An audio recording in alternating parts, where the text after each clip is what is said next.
Muy buenas noches. Nueva polémica judicial. El Tribunal Superior de Justicia de Navarra ratifica la pena por abuso y no por agresión sexual a los miembros de la manada. Diversas asociaciones, también grupos políticos, lo han calificado de vergüenza. Y vergüenza y miedo lo que sienten muchos ciudadanos tras la irrupción de la ultraderecha en Andalucía. Esta noche abordamos si el fenómeno Vox tiene cabida en Canarias. Y nuestro sistema de pensiones es insostenible, al menos es lo que opinan ciertos organismos internacionales. ¿Hay que vincularlas a la esperanza de vida? Lo vamos a debatir aquí esta noche. Y hemos comprobado además como muchos jóvenes, muchos menores de edad, juegan sin control en locales de apuestas deportivas. Vean. ¿Tú qué has llegado a hacer por apostar? Todo lo que podía que estaba en mi mano, pues he robado. ¿Cuánto dinero has llegado a perder? Sacando balance, yo creo que más de 50.000 euros. Todo esto y mucho más en unos minutos. No se muevan. Buenas noches. La ultraderecha irrumpe con fuerza en Andalucía con un discurso machista, xenófobo y centralista. Esta noche nos preguntamos si van a poder entrar el fenómeno Vox en Canarias. Además, hoy hablaremos también de un cumpleaños especial. 40 años, 4 décadas cumple la Constitución en un momento donde muchos abogan por su reforma. Eso sí, los partidos políticos no se ponen de acuerdo en cómo afrontar esta reforma. Y también hoy en el foco hablaremos del sistema de pensiones. El Fondo Monetario Internacional y la OCDE dicen que es un sistema no sostenible y le piden al gobierno de Sánchez que proponga mejoras, entre ellas ligar las pensiones a la esperanza de vida. Y hoy también hablaremos de un fenómeno que se está viendo en muchos locales de apuestas. Jóvenes menores de edad que apuestan sin control. ¿Tú qué has llegado a hacer por apostar?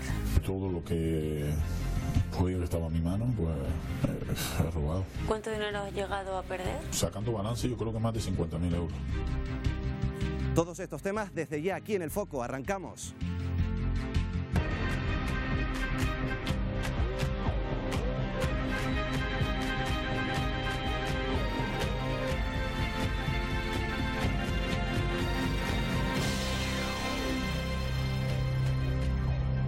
Nosotros comenzamos presentando a algunos de los invitados de esta noche. Paco Pomares, periodista, ¿qué tal? Muy buenas noches. Muy buenas noches. Jorge Betancourt, también periodista, ¿qué tal? Muy buenas noches. Buenas noches, ¿qué tal? Ya uno de los clásicos.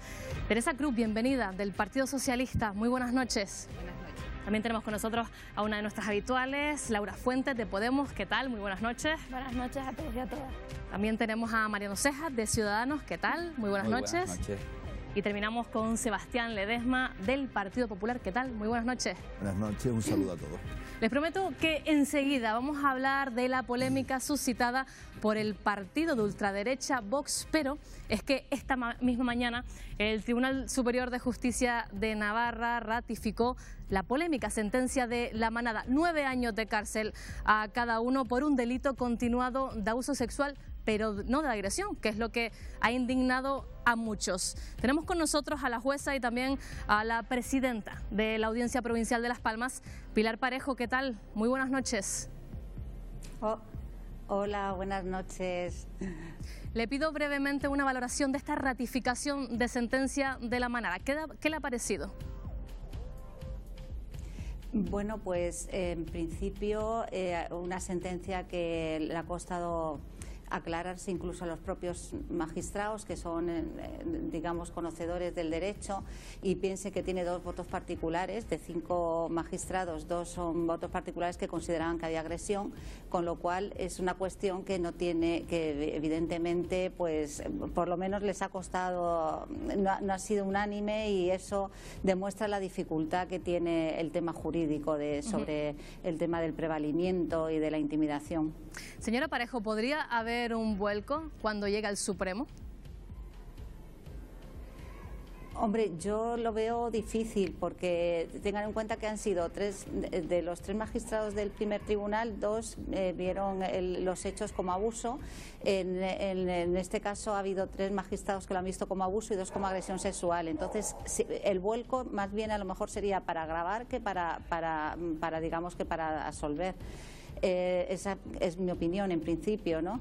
Creo que la sentencia siempre ha estado, yo creo que la mayor dificultad siempre ha sido en distinguir entre agresión y abuso sexual, y yo creo que eso es lo que se dirimirá en el Tribunal Supremo.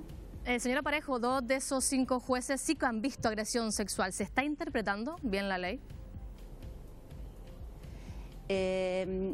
Vamos a ver, la cuestión aquí es que ellos consideran que la situación que vivió la chica, que ellos han podido ver la grabación del juicio y la declaración de la víctima y el vídeo que grabaron al parecer sin consentimiento de la chica, pues consideran que es una situación de intimidación clara.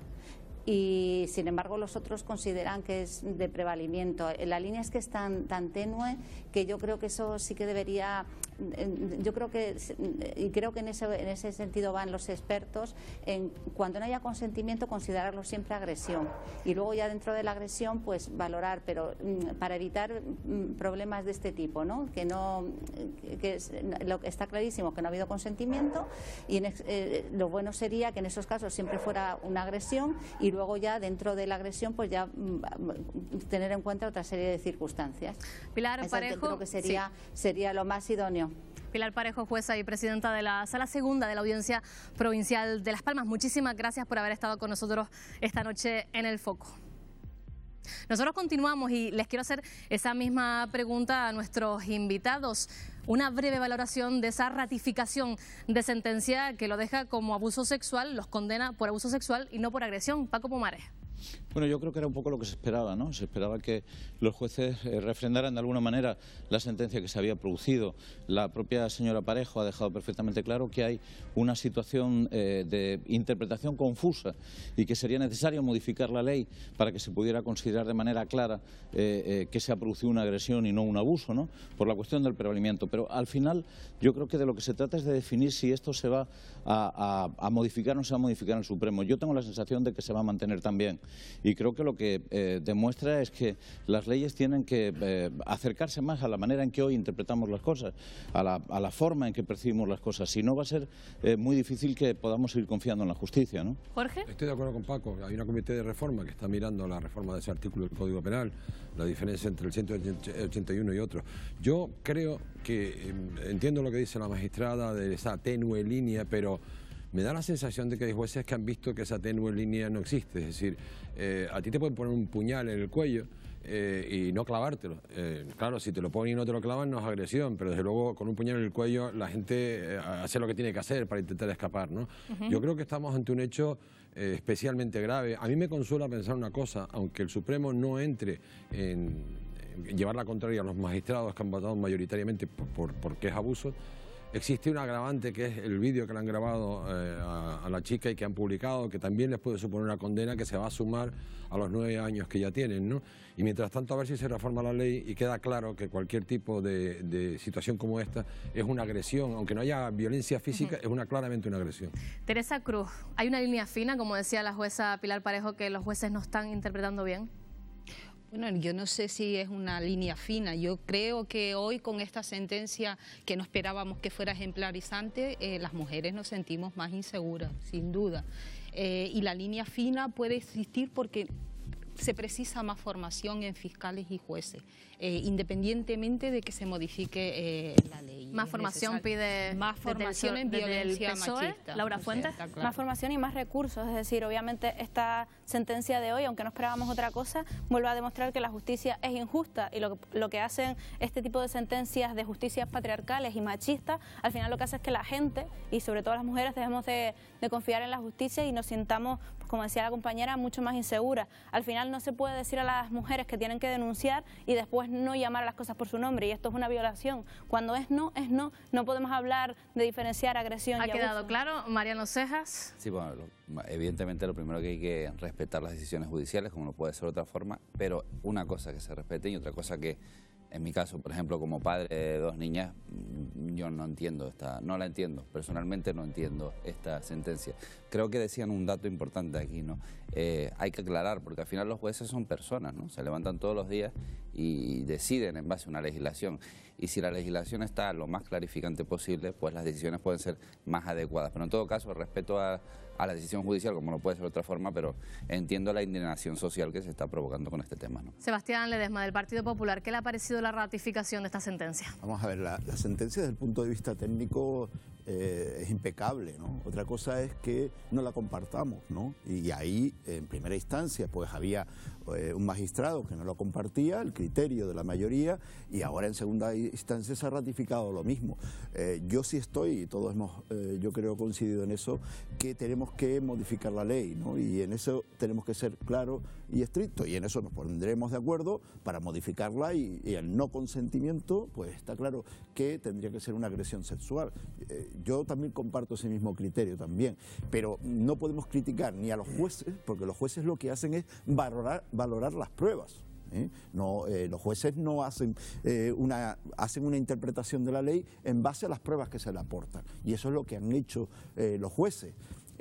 Criticarlos a ellos simplemente por no compartir el criterio, que ya digo, no lo comparto desde el punto de vista ni como persona ni como jurista comparto el criterio. Yo la he leído, la sentencia, pero desde el punto de vista técnico es impecable. Es cuando estás ejerciendo tu actividad y no te dan la razón. Ha quedado claro, Sebastián, muchísimas gracias. Ya se los decíamos al principio, esto era solo un breve comentario, pero tenemos que hablar de muchísimos temas, y es que ya lo han visto, elecciones andaluzas, 12 escaños, hay que hablar de Vox. Miguel Pues Ángel. sí, Marina, efectivamente, Vox, que interrumpe la ultraderecha en las elecciones en Andalucía con 12 diputados. Eso sí, las elecciones las ha ganado el Partido Socialista, es la fuerza más votada, pero va a estar muy difícil, por no decir imposible, que el Partido Socialista consiga gobernar en Andalucía. ¿Cuál es la alternativa? La alternativa es un gobierno escorado a la derecha, con Partido Popular, con Ciudadanos y el apoyo, nunca mejor dicho, el apoyo de la extrema derecha, el apoyo de Vox. Un partido muy polémico que incluye en su programa electoral medidas que han sido calificadas de xenófobas, machistas y además muy centralistas, Marina. Así es, Miguel Ángel. Andalucía ha girado a la derecha, aunque los socialistas han ganado las elecciones. Acaban 36 años en el poder, siendo relevante. Lo más impactante de estos comicios ha sido la irrupción de Vox, un partido de ultraderecha que ha pasado de 0 a 12 diputados gracias al 11% de los votos andaluces. En Canarias, los partidos de izquierda muestran su preocupación. Es preocupante. Yo he dicho además que es alarmante que un partido que lo que defiende justamente es llegar a las instituciones para acabar con ellas, y 12 diputados que enarbolan lo peor de la dictadura como un ejemplo a seguir. Y Vox ha venido a decir cosas que son extremadamente preocupantes, porque no son democráticas, a alentar los bajos instintos de mucha gente, pero funciona, funciona, porque es que han entrado con 12 diputados en el Parlamento andaluz. Esto no es ninguna broma. Preocupante, nadie se esperaba tanto, se esperaba un cierto aumento del apoyo, pero nadie se esperaba esa cantidad de diputados ni ese porcentaje de votos. Pero, ¿qué defiende Vox? ¿Cuál es su ideario? Estos son sus principales puntos. Eliminar las comunidades autónomas. Quieren un Estado unitario, es decir, un solo gobierno y un solo parlamento para toda España. Otro de los puntos reside en derogar la ley de violencia de género, al entender que discrimina al hombre. Además, pretende ilegalizar el aborto, escuchen, y rechaza la gestación subrogada. Un tercer aspecto es la inmigración. Vox propone expulsar a los inmigrantes sin papeles y la construcción de un muro en Ceuta y Melilla al estilo Trump. También están en su programa puntos tan polémicos como la eliminación del Islam en las escuelas y la reforma de los tratados europeos para recuperar soberanía. Y hay más. Pretende la derogación de la ley de memoria histórica y proteger las corridas de toros, pero ¿qué pasaría en Canarias? La posibilidad de la llegada de la ultraderecha a las instituciones de las islas es valorada así por Ciudadanos, por el Partido Popular y por Coalición Canaria. Vean. ¿Vox es un partido que ha venido para quedarse? Bueno, algunos analistas dicen que sí. Yo creo que desde luego habrá que ver los siguientes comicios, habrá que verlas en clave nacional, claves autonómicas. La implantación de Vox en Canarias es mínima. Lo que tenemos que hacer los partidos constitucionalistas es hacer una reflexión y plantear un programa nuevo, un programa renovador, un programa que ilusione a la gente, y en eso está Ciudadanos. No lo sé ni puedo ejercer de pitonisa. Desde luego creo que no serán las mismas circunstancias, ¿no? Pero desde luego nosotros estamos trabajando para que la fuerza más votada en Canarias tenga la mayoría de la confianza de los canarios, sea la del Partido Popular. No creo, francamente, que propuestas como la que realiza esa organización política pueda tener eco en la sociedad canaria, porque la sociedad canaria, por definición, es una sociedad tolerante y que respeta el pluralismo político como modo de hacer las cosas. Con todo, España se une así al resto de países europeos donde la extrema derecha no para de ascender. Bueno, pues esos son los aspectos más polémicos del programa de Vox y les planteo una pregunta a los invitados, a los primeros invitados de esta noche, 20 segundos para contestar. Una pregunta muy sencilla, con Andalucía en el horizonte. ¿Debería pactar Partido Popular y Ciudadanos con una fuerza de extrema derecha como Vox? Paco, 20 segundos. No, yo creo que es una hipótesis que ningún país europeo siquiera se contemplaría. Es decir, no podemos calificar a Vox de partido fascista, pero representa la ultraderecha más rancia y la ultraderecha xenófoba y la ultraderecha machista. Ningún partido de corte europeo, ningún partido liberal plantearía un acuerdo con Vox en ningún sitio de Europa. Es inaudito que se pueda plantear aquí. ¿Deberían pactar, Jorge? Yo no estoy en el comité de estos partidos. ¿Pero qué piensa? Me da la sensación... Bueno, hay países como Italia donde están cogobernando la ultraderecha de la Liga Norte con el Movimiento 5 Estrellas, que es un movimiento populista de izquierda. Es decir, hay situaciones inverosímiles de los eurófobos, ¿no? En España no estamos viendo... Tiempo, Jorge. Después extendemos ese argumento. Okay. Teresa, misma pregunta. No, en un país europeo como el nuestro, desde luego que no tiene razón de ser, porque en el ideario de Vox es contrario a lo que se está defendiendo ahora mismo en Europa. Pero debería no es lo que a veces sucede. Una cosa es el debería y otra cosa es lo que va a suceder. Evidentemente puede Bien, suceder. Teresa, ahora seguimos. Laura, ¿qué te parece? Para nada, creo que simplemente plantearse que Ciudadanos o el Partido Popular gobernar o apoyar, ser apoyados por Vox es una locura. Es un partido que ya hemos visto y España es un país solidario, es un país donde hay diversidad, creo que es un país, incluso Canarias, donde hay tolerancia y donde estas políticas no caben ni nos las podemos plantear y sería volver a la derecha y volver al pasado. Mariano, uno de los partidos implicados, ¿Ciudadanos debe pactar con Vox? No, nosotros lo tenemos claro. Nosotros hemos dicho que efectivamente en Andalucía hacía falta un cambio. Las urnas lo dieron después de 37 años de Partido Socialista y nosotros queremos liderar este cambio. Lo hemos dicho claramente y queremos llegar a un acuerdo con el Partido Popular y en este caso el Partido Socialista debe ser responsable para evitar, entre otras cosas, estos acuerdos, ¿no?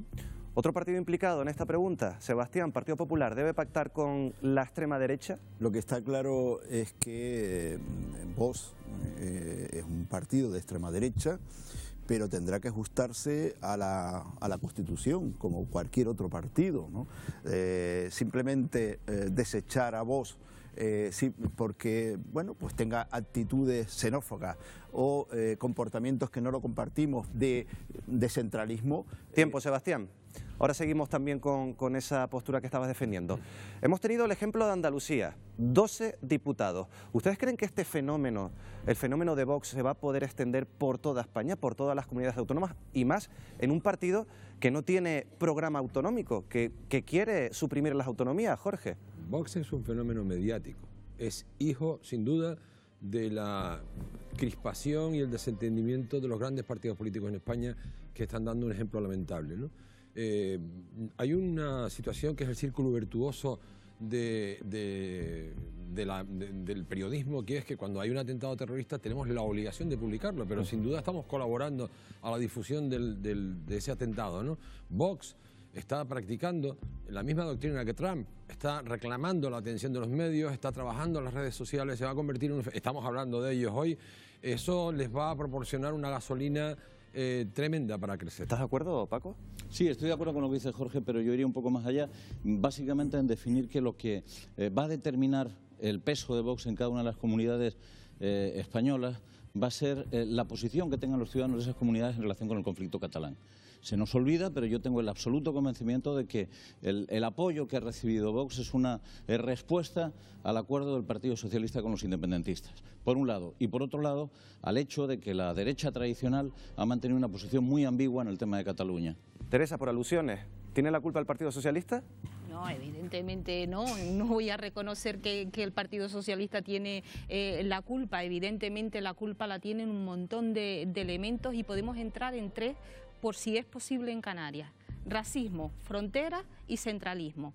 De estos mensajes, ¿cuáles están calando desde septiembre en Canarias? El racismo, estamos hablando de avalancha permanentemente en medios de comunicación y en determinadas instituciones y determinados políticos. No nos olvidemos dónde hay una cuna clara ya de Vox en Canarias, Lanzarote, donde se ha puesto como ejemplo de isla donde estamos siendo invadidos. Evidentemente puede ser una fuerza a entrar próximamente y además con fuerza. Laura, hablamos también de que estos días hemos escuchado y hemos visto comparaciones entre Vox y Podemos, entre extrema derecha y dicen de Podemos extrema izquierda. Llama la atención, sobre todo de quienes además dicen que es ser de extrema izquierda defender un salario mínimo de 900 euros, cuando creo que en Canarias, donde tenemos los salarios más bajos de todo el Estado, agradecerían tantas familias y tantas personas tener un salario mínimo de 900 euros y que nos llamen a nosotros de extrema izquierda por defender eso, pero no podamos llamar de extrema derecha a un partido que ni siquiera quieren que los homosexuales, los gays, las lesbianas puedan tener hijos o puedan casarse. Eso sí ser de extremo. Sebastián, ustedes han dicho eso de Podemos, han comparado Vox con Podemos en diferentes posturas ideológicas. La cuestión es verdad que Podemos está en el otro extremo. En el otro extremo. No solo estamos hablando de que Podemos defiende lo de los 900 euros, Podemos defiende pues otras cuestiones que no se amparan dentro de la propia Constitución. Por ejemplo, el referéndum para la independencia de Cataluña, un ejemplo. Que un pueblo decida debería ser legal y debería estar en la Constitución. Bueno, yo no te he interrumpido, Laura, y te ruego que no me interrumpas, porque si vamos en ese debate, pues entonces es que pierdo mi oportunidad de poder expresar. Bueno, concluye, Sebastián. Entonces, yo creo que sí es verdad, y yo sí comparto, de que aquí ha habido una causa-efecto. El radicalismo, donde Pedro Sánchez se ha metido, pactando con los independentistas, pactando con los proetarras y pactando por Podemos, y yo creo que ha sido la causa del surgimiento de Vox. Teresa, eso está clarísimo. También te vuelve a señalar, Sebastián. Bueno, es normal que Sebastián tire la pelota al PSOE. Yo creo que hay unas circunstancias en España donde se ha polarizado los mensajes políticos y ha generado, es otro efecto 15 en mayo, pero a otro nivel. Y no nos olvidemos en qué ha influido, por ejemplo, en los mensajes que ha lanzado en los últimos meses el PP contra las políticas de inmigración, contra determinadas políticas en el ámbito social, y es donde está teniendo el cultivo ahora mismo Vox, y los mensajes son claros y han calado perfectamente. Y Sebastián, sí, contesta, Sebastián. No, vamos a ver, la consecuencia del surgimiento, sobre todo de Vox y del crecimiento de Vox, es por las políticas radicales de Pedro Sánchez. Yo creo que Vox desaparecería cuando lleguemos a consenso, los grandes partidos, lleguemos a consenso. Y yo creo, sinceramente, de que el fenómeno de la ultraderecha, cuando los partidos grandes se ponen de acuerdo y se intenta llegar a acuerdos, ahora, cuando el Partido Socialista se apoya de los radicales, surge la otra parte. A ver, Jorge, y después vamos con Mariano. Venga, Jorge. Vamos a ver, el secretario general del PSOE en Canarias acaba de decir hace un momentito una frase: hay partidos, Vox llega a las instituciones para acabar con ellas. Tiene razón, es un planteamiento radical. Pero es que en el Congreso de los Diputados hoy hay partidos políticos que quieren acabar con la monarquía, crear un Estado soberano en Cataluña. Bien, todo eso es un proceso convulso, ¿no? Si todo eso se produce dentro del marco de la ley, no pasa nada. Tenemos una ley de ilegalización de partidos políticos. Cualquier partido político que se salga del marco de la Constitución y de la ley tendría que ser ilegalizado. Yo creo que tratar a la ultraderecha, yo no estoy de acuerdo con que Podemos sea la ultraizquierda. Podemos ha integrado dentro de su estructura de movimiento al Partido Comunista en España y a mareas y a movimientos secesionistas que sí podrían calificarse de extrema izquierda en el sentido que quieren cambiar el modelo de Estado, etcétera, etcétera. Pero y también antisistema. Sí, y también antisistema, los mejores son el Partido Popular. No, antisistema de intentar destruir lo que pero está. Sebastián, dentro de la democracia, ustedes son los que han destruido las políticas públicas y los servicios y los derechos. Y ya sabemos lo que ha pasado en Venezuela. Han destruido total. Ese es el modelo. Y de siempre hablar de Venezuela, en vez de hablar de propuestas y de los problemas y las necesidades de la gente, alimentan a Vox, buscando consenso. Y el Partido Popular. Y ustedes quieren romper con la monarquía, quieren romper con la Constitución, quieren romper con España. Pero ustedes se están dando cuenta que ustedes están defendiendo a un partido machista y que quiere. Yo no estoy defendiendo a ningún partido machista. No.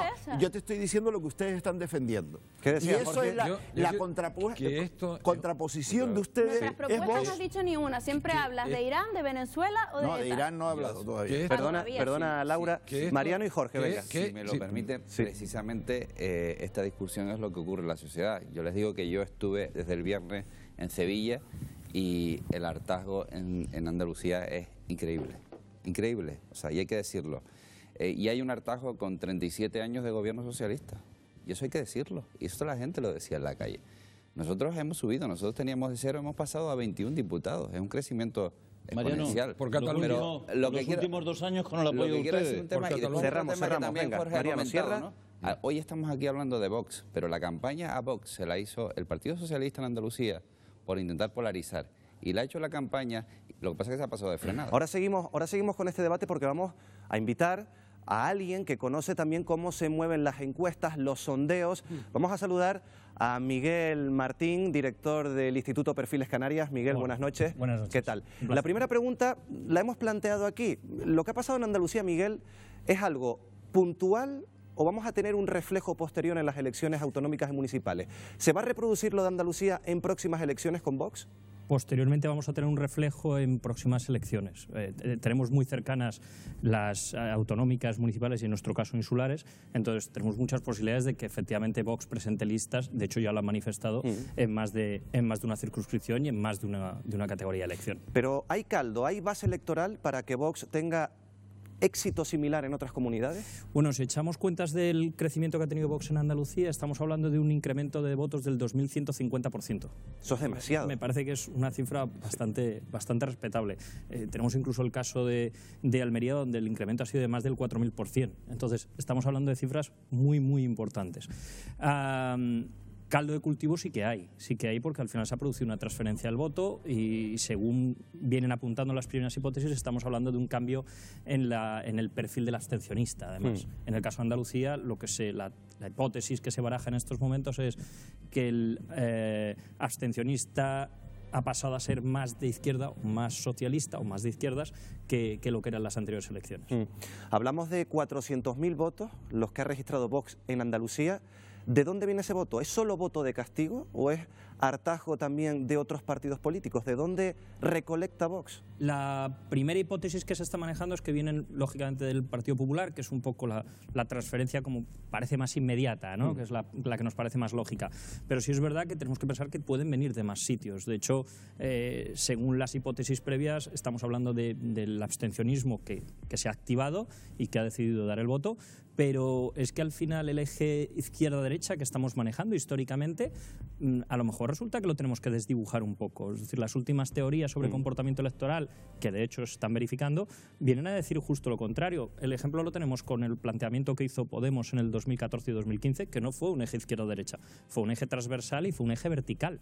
Y funcionó. Pero ¿se han polarizado las posturas políticas? ¿Está Vox contestando quizás a un escoramiento de la izquierda? Es un equilibrio natural, yo creo. Es decir, si tenemos posiciones más a la izquierda que el PSOE, la propia naturaleza, cualquier sistema, tiende a equilibrarse. Entonces, lo que han aparecido es una formación más a la derecha del PP, con la idea de equilibrar ese panorama o ese escenario o ese entorno electoral o ese entorno político electoral. Bueno, Miguel, trabajas con encuestas, con sondeos. Sí.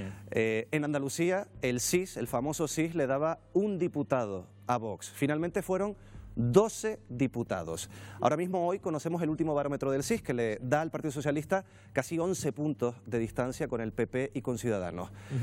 ¿Ha metido mucho la pata al CIS? ¿Dónde ha estado el error? Yo creo que el CIS hace muy buen trabajo, es decir, desde el punto de vista metodológico y desde el punto de vista técnico, por decirlo de alguna forma, hace una buena labor, pero sí es verdad que luego nos enfrentamos a la dificultad de la estimación electoral, de la famosa cocina, ¿no? Que ahora hemos empezado a decir que no existe, que sí existe. Que algunos cocinan con unos ingredientes y otros con otros ingredientes. Y el problema es un poco, es un buen apunte, es un buen ejemplo. Entonces, al final el problema viene con qué ingredientes hacemos esa cocina y cuánta sal le añadimos y cuánta sal le quitamos, o cuánta azúcar, o cuánta pimienta, o cuánta orégano le ponemos al producto final, ¿no? Y da la sensación que el CIS en estas últimas oleadas, ese toque final de la cocina, pues no le acaba de salir ajustado, y de hecho muchos decimos que en las estimaciones que hacían cuando los institutos de investigación hacíamos nuestras propias estimaciones, no nos salían esos resultados. Ahora yo creo que la cocina de Tesanos no tendrá ni una estrella Michelin con los últimos resultados. Me temo que se le han caído, sí. Una última pregunta, Miguel. ¿En Canarias se podría, dentro de 5 o 6 meses, ver un resultado parecido al andaluz con la entrada de la ultraderecha en el Parlamento regional, por ejemplo? Canarias es un escenario muy distinto al andaluz, terriblemente distinto. Es decir, estamos hablando de 7 circunscripciones insularizadas, estamos hablando de una comunidad autónoma donde tenemos formaciones de corte regionalista / nacionalista que no tenemos con esa implantación en el ámbito andaluz, con lo cual trabajamos con un sistema totalmente distinto. Luego, la propia ley electoral canaria no tiene nada que ver. Es muy restrictiva. Es mucho más restrictiva pese a las modificaciones que hemos tenido ahora. Dicho eso, si nos atenemos exclusivamente a los datos fríos, los puros números, es verdad que si extrapolamos un incremento de 2.150% en Canarias, estaríamos pasando del orden de en los 900 que sacó en Gran Canaria y los 800 y pico que sacó en Tenerife, pasaríamos más o menos, hablo cifras un poco redondeadas, me permiten, hablaríamos de unos 39.000 votos. Son muchos votos. Con 39.000 votos, sí, porque la barrera electoral, si la situamos en el 4, estarían unos, atendiendo a los últimos comicios, que estaríamos en unos 36.000 votos del 4%. Con lo cual sí es verdad que superaría esa barrera regional y entonces automáticamente sí podría entraría. Pero insisto, es verdad que lanzar esos números son demasiado fríos. Hay que tener en cuenta la singularidad del entorno canario y hay que tener en cuenta dónde se conseguiría. Muy bien. Miguel Martín, director del Instituto Perfiles Canarios. Muchas gracias, buenas noches por aclararnos algo de ese fenómeno Andalucía. Muchas gracias. Hasta luego. Bueno, pues les traslado esa pregunta. Hablábamos de la posibilidad en Canarias. Ya vemos que Miguel Martín nos decía que sí había una posibilidad si extrapolamos los datos en Andalucía. No sé cómo lo ves, Paco. Es difícil extrapolarlos por 2 motivos fundamentales. Primero, la preocupación que se tiene en Andalucía con lo que ha ocurrido en Cataluña no es la misma que se tiene en Canarias. Segundo, Andalucía es ya de por sí una sociedad polarizada izquierda-derecha.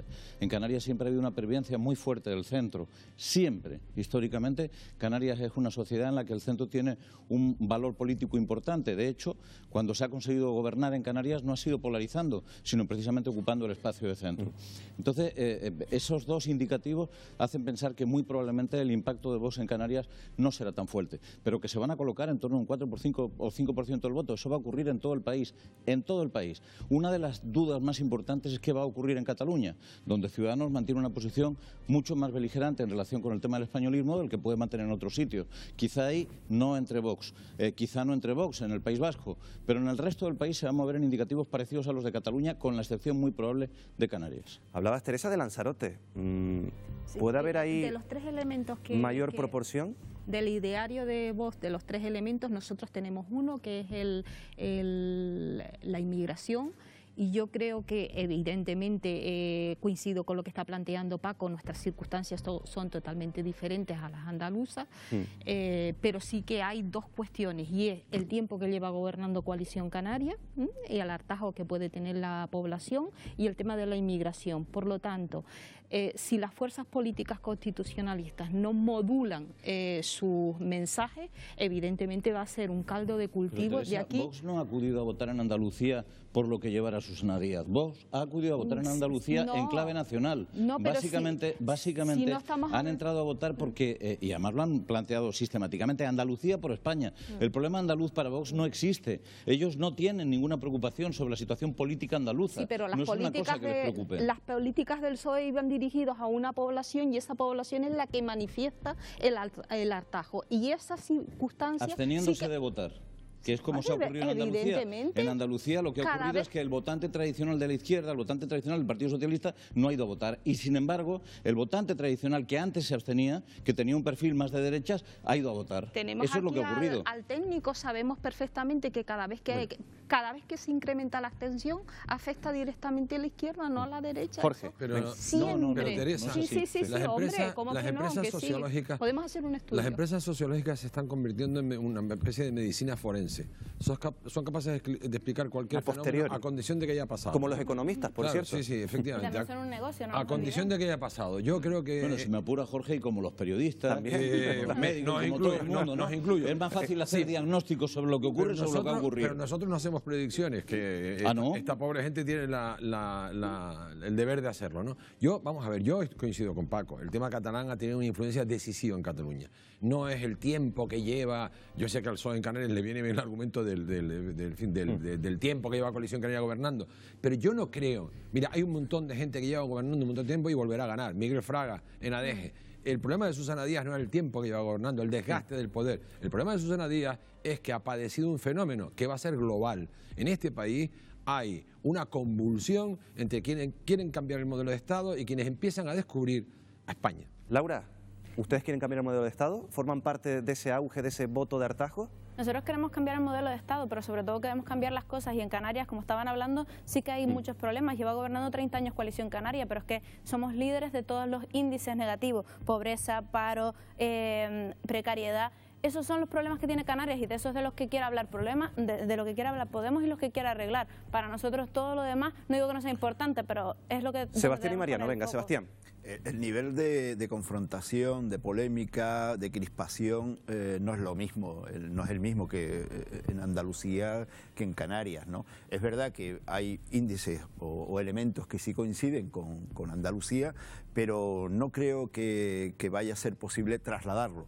Que la irrupción de Vox podría llegar al Parlamento de Canarias, podría ser, pero no creo que con la misma fuerza que ha llegado una pregunta a Sebastián y a Mariano.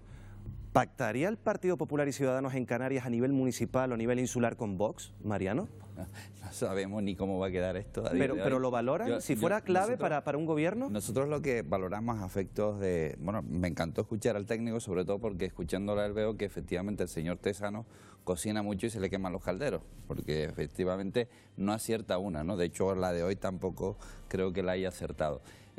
Nosotros tenemos claro que en Canarias es más complicado, evidentemente por lo que decía mi compañero Saúl, la implantación en Canarias es más complicada, y sobre todo porque, aunque exista cierto hartazgo a esos 25 años, algunos decimos 25, otros 30, de Coalición Canaria, es verdad que Canarias, como bien decía Paco, es una región centrista. Yo creo que históricamente hemos sido Canarias de centro.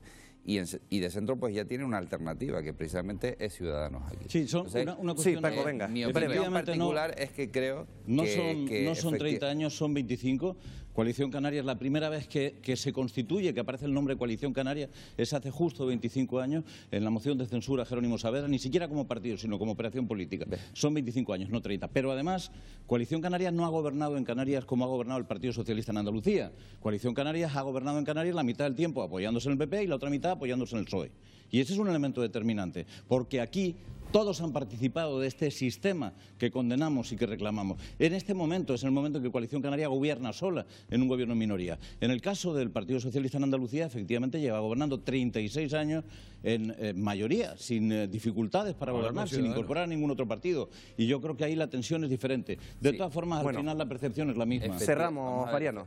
Sí, efectivamente son esos 25 años, y hay un detalle importante, y lo ha dicho. Ha gobernado no porque haya querido gobernar solo. Hemos tenido a dos actores principales, porque escuchándote antes parece que han gobernado solos. El Partido Socialista ha empezado esta legislatura gobernando con Coalición Canaria, y la acaba prácticamente con el Partido Popular, que ha entregado los dos últimos presupuestos. Entonces, yo creo que lo que hace falta, y ya lo tienen los canarios, es un partido de centro, y en este caso Ciudadanos está bueno, dejamos este tema aquí porque mañana tenemos un cumpleaños muy especial. 40 años, 4 décadas cumple la Constitución española, nuestra Carta Magna, en un momento donde muchos abogan por su reforma y en un momento también donde los partidos no se ponen de acuerdo para afrontar esa reforma, si se afronta, y si se afronta, cómo hacerla. Son 40 años de nuestra Constitución. Se cumplen 40 años de convivencia complicada pero pacífica en España. Unos años bajo una constitución aprobada en referéndum en 1978 con un 88% de votos a favor. Sin embargo, son cada vez más las voces que piden reformarla. Aseguran que se ha quedado obsoleta. hay que intentar que haya un consenso como el que se consiguió en el año 78. Mientras los partidos políticos en España no dan el paso definitivo, otras constituciones como la alemana ha sido modificada 60 veces, por la irlandesa hasta en 27 ocasiones. Que el problema es que mientras entre miedos y miedos, lo que va ocurriendo es que las cosas caminan y evolucionan. Es necesario modificar el Senado, paralelamente con el modelo territorial. No tenemos duda de ninguna clase. En estos 40 años se ha retocado la Carta Magna en 2 ocasiones. Una en 1992, para que los ciudadanos de otros países de la Unión Europea pudieran participar en las elecciones municipales. La otra, más polémica, en 2011, para garantizar la prioridad del pago de la deuda pública. El propio rey Felipe VI ha asegurado en varias ocasiones que no hay que dramatizar la cuestión, pero son varios los aspectos que se pretenden modificar. El último lo acaba de presentar el gobierno de Sánchez para limitar los aforamientos. Queremos que los aforamientos se circunscriban estrictamente a las funciones del cargo que ejercemos. Esta no es la única propuesta, la cuestión territorial lleva años en el debate público. Mientras algunos partidos apuestan por un modelo más federalista, los populares no opinan lo mismo. A lo que se niega el Partido Popular es a modificar la Constitución para responder a amenazas o chantajes de los independentistas y populistas.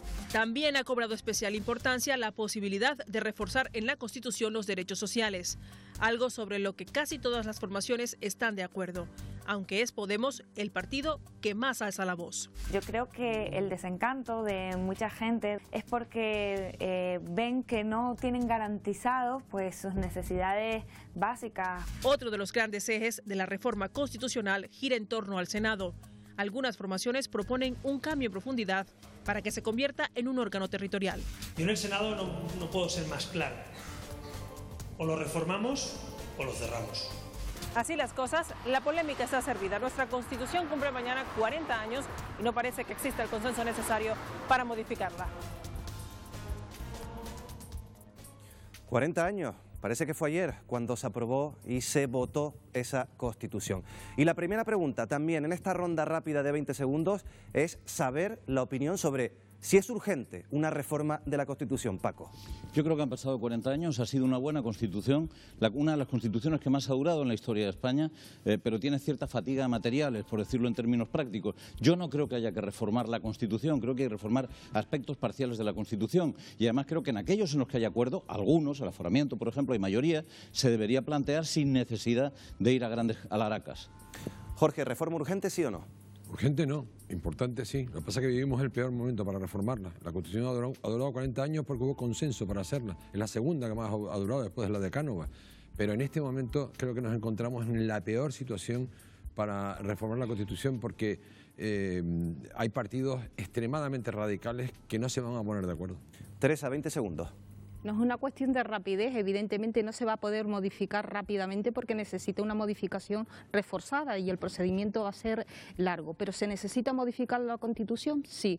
Nuestras necesidades son diferentes y los requerimientos que tiene hoy la ciudadanía también, por lo tanto hay que modificarlo. ¿Laura? Es necesaria una reforma de la Constitución porque además, y lo hemos visto en todos los países de Europa, las reformas de las Constituciones son continuas y no pasa nada. Personas de mi edad, yo nací en 1990, que no pudieron decidir y que no se sienten representadas, que en el 15M vivieron una Constitución que para nada le tenía cabida, de derecho a la vivienda, cualquier tipo de derecho, necesitamos una Constitución en la que nos sentamos representados. Tiempo, Laura. Mariano. Bueno, lo primero que creo que hay que hacer es celebrarla, porque efectivamente estamos mejor que hace 40 años. Eso está ¿Y si volvemos a la pregunta? Y lo segundo que hay que hacer, efectivamente, hay que reformarla, pero hay que reformarla para todos los españoles, no solamente para aquellos que en determinados momentos quieren romper determinadas partes de España. Hay que reformarla y yo abogo por empezar por cosas en las que estamos de acuerdo, ¿no? Sebastián, cierras tú. Yo creo que sí. Yo creo que esta Constitución ha supuesto, no creo que sí que haya que reforzarlo, no hay reformarla, no creo que haya una urgencia total y absoluta. Hay aspectos determinados que sí hay consenso, el tema mismo de la heredero, ¿no? Es decir, el hombre, mujer, yo creo que sí. El tema, pues también, desde el punto de vista... Tiempo, Sebastián. Pero bueno, continúa. ¿Qué habría que reformar de la Constitución? No, bueno, por ejemplo, del Senado. Yo creo que coincidimos con el tema del Senado. Coincidimos con el tema de los aforamientos, ¿no? De suprimir los aforamientos. No simplemente lo que ahora el Partido Socialista está proponiendo, ¿no? Sino que, oiga, pues si decidimos que no hayan aforamientos, no hay ningún aforamiento, es decir, no para determinados delitos, ¿no? ¿Teresa? ¿Se ha quedado a mitad esa decisión del Partido Socialista? No, a ver, el Parlamento de Canarias. El Parlamento de Canarias ha desaparecido los aforamientos para temas privados y para temas públicos. El Partido Socialista desde el 2015 ha dicho en qué se tiene que modificar la Constitución. Generar más derechos sociales y libertades, a seguir avanzando, blindar los derechos sociales. Ha planteado también que es necesario el modelo territorial que se quedaba reflejado en la Constitución del 2000. Teresa, abres el melón de uno de los problemas principales que tenemos en España, que es el tema del independentismo. Pero yo creo que nos estamos equivocando. Sí. O sea, si vamos a máximos no vamos a lograr nada. Claro. Yo creo que tenemos que buscar primero los puntos en común. Estamos planteando qué es lo que ha dicho el Partido Socialista en el 2015. ¿Estamos de acuerdo en eliminar los aforamientos completos? No el maquillaje que habéis hecho. Como se ha hecho en Canarias, que no hay aforamientos ya. Por cierto, gracias a Ciudadanos. ¿Lo queréis hacer? Perdona. Porque no lo queréis hacer a nivel nacional. El Partido Socialista no solo está... ¿Queréis reformar el Senado? Nosotros sí, ustedes también. Ponemos de acuerdo, reformamos el Senado o cambiamos toda la Constitución y no llegamos a ningún acuerdo. Tenemos que llegar a acuerdos puntuales. Hay que dividir el elefante. Hay que dividir el elefante en porciones y atacar determinadas porciones y podemos hacerlo. El Partido Socialista le dice así. Creo que se puede hacer. Cuando se les escucha a ustedes hablar básicamente de cualquier cosa, pero por ejemplo este asunto, que es un asunto fundamental, es que no van a conseguir ponerse de acuerdo absolutamente en nada y que llevan demostrando en los últimos 15 años que son incapaces de ponerse de acuerdo absolutamente en nada, absolutamente nada. Por eso, quizá en vez de plantearse una reforma global de la Constitución o abrir un proceso constituyente, que es por ejemplo lo que plantea Podemos, para hacer una Constitución de izquierdas, por decirlo de alguna manera, porque ese es el formato que se plantea, una Constitución como la que en este país ha habido sucesivamente constituciones de izquierdas y de derechas. Esta fue una constitución consensual que apoyó prácticamente todo el mundo, desde el Partido Comunista a la derecha de Alianza Popular. Dicho eso, bueno, con excepciones. Dicho eso, lo que habría que hacer probablemente sería ponerse de acuerdo en qué aspectos hay consenso y empezar por ello. A lo mejor se acostumbran ustedes a negociar, se acostumbran ustedes a llegar a acuerdos concretos y es posible que se pueda avanzar más. Empiecen con los aforamientos, planteen el Senado, vayan a ese tipo de cosas. No estoy de acuerdo con lo que está planteando Paco. Evidentemente, lo primero que tendrían que hacer las distintas fuerzas políticas es decir, estamos de acuerdo en modificar la Constitución y luego en qué podemos avanzar. Pero que la situación de consenso se va a dar. Se dio hace 40 años que estábamos en una situación mucho peor. Lo que pasa es que los partidos políticos, evidentemente, esto lo han dejado en un segundo lugar y yo creo que toca ponerlo entre las prioridades. ¿Podemos querer llegar a un consenso, Laura? No es un tema de ingenua. Creo que somos los que menos miedo al diálogo tenemos. Nosotros estamos más acostumbrados a intentar hacer propuestas y que nos pasen el rodillo que a que nos acepte cualquier cosa, pero nosotros nos sentamos a hablar. Obviamente, cuando alguien no quiere escuchar, no se pueden hacer propuestas. ¿Podemos estar dispuestos a ceder también? Por supuesto. Yo creo que una reforma de la Constitución es súper necesaria y es verdad que no conseguiremos todos. No será la Constitución que yo quiera ni que Podemos quiera, pero sí será una Constitución mejor donde todo el mundo se sienta representado, donde se sienta el respeto a nuestros padres, a nuestras madres, a nuestros abuelos que lucharon por la antigua Constitución, pero donde unas personas tan jóvenes como yo, por ejemplo, se puedan sentir representadas, donde no vean que sea papel mojado, sino la Constitución la voten. Ahora voy contigo, Mariano, y con Jorge, porque vamos a también a unir o a añadir una voz también a este debate a Víctor Cuesta, que es profesor de Derecho Constitucional y vicedecano de la Facultad de Ciencias Jurídicas de la Universidad de Las Palmas de Gran Canaria. Señor Cuesta, buenas noches. Hola, buenas noches. Según usted, ¿habría que reformar la Constitución? Bueno, yo creo que hay un consenso bastante amplio en lo que es la doctrina constitucional. Incluso también desde hace unos cuantos años coinciden la mayor parte de los partidos políticos en que hay aspectos de la Constitución que son perfectamente mejorables, ¿no? Tenemos la sucesión en la corona y todo el mundo coincide en que la discriminación en favor del varón hay que eliminarla. También todo el mundo coincide en que el modelo territorial hay que cerrarlo. Hay que recordar que la Constitución del 78 lo que hizo fue abrir un proceso de descentralización que ha seguido abierto indefinidamente y tal vez es el momento de cerrarlo estableciendo cuáles son las comunidades autónomas constituidas, cuáles son las competencias que corresponden a las comunidades autónomas y al Estado, clarificar esa distribución. Y algo muy relacionado con esto es darle al Senado un papel como auténtica Cámara territorial de representación de las comunidades autónomas en el conjunto del país. Pero profesor, vamos a ponernos en una circunstancia. Hay consenso político. ¿Cómo se tiene que afrontar esta reforma? ¿Cuál es el proceso para reformar la Constitución una vez que se abre el melón? Sí, yo entiendo que sí existe un acuerdo en los temas que hay que tocar. Lo que no existe acuerdo es en cómo se va a tocar o cuál va a ser, digamos, la propuesta final, ¿no? Yo creo que aquí habría que empezar a caminar y en ese proceso de reforma a lo mejor se podría hallar una solución, un mínimo común denominador que al final derive en una nueva Constitución, ¿no? ¿Y esa propuesta, profesor, debería pasar después por un referéndum? Pues depende de qué es lo que vayamos a tocar. Si lo que queremos hacer es una reforma integral de la Constitución o queremos tocar aspectos esenciales como derechos fundamentales, el título de la corona o el título preliminar, donde están los principios esenciales de nuestra democracia constitucional, entonces tendríamos que ir siempre a un referéndum. También hay que decir que aunque vayamos a un procedimiento más simplificado, más sencillo, en donde toquemos otro tipo de aspectos puntuales, también iríamos a un referéndum siempre que lo pide una 10ª parte de la Cámara. Y en este momento hay muchas fuerzas políticas dispuestas a plantear un referéndum ante cualquier tipo de reforma, incluso ante la reforma que ahora mismo se está digamos, planteando, que es esta de la supresión de los aforamientos, ¿no? Víctor Cuesta, muchas gracias por estar esta noche con nosotros aquí en El Foco. Buenas noches. Bueno, Mariano, se abre el melón de la Constitución. Ciudadanos también aboga por abrir ese melón. Por supuesto, y lo primero que tenemos que, nosotros tenemos que dialogar de los temas, y estoy de acuerdo que dialoguemos de aquellos temas primero que estemos en común. Yo partiría por cerrar a todos los partidos políticos en una habitación, ¿vale? Y obligatoriamente tener que llegar a acuerdos.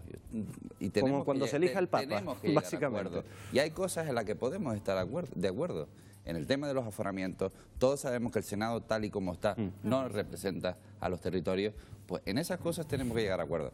Hacer una reforma integral, eso va a ser mucho más complicado, no es imposible, pero creo que deberemos partir de aspectos puntuales para después llegar a reformas de más amplio calado. Jorge, 30 segundos. No es un melón, es una manzana envenenada. El problema es que cuando digo hablar de Estado federal, España tiene el título 8º de la Constitución fue tan amplio, la lotraca, las leyes de transferencia, crearon un sistema autonómico que es mucho más federal que los länderes alemanes, incluso que algunos estados norteamericanos. Es decir, pero el problema no es ese. Y me meo de la risa cuando los oigo hablar. El problema es que hay una parte del Estado que en este momento, la mitad de la ciudadanía y más de la mitad de las fuerzas políticas quieren crear un Estado soberano independiente. Y hasta que no afrontemos ese problema... A ver, ¿cómo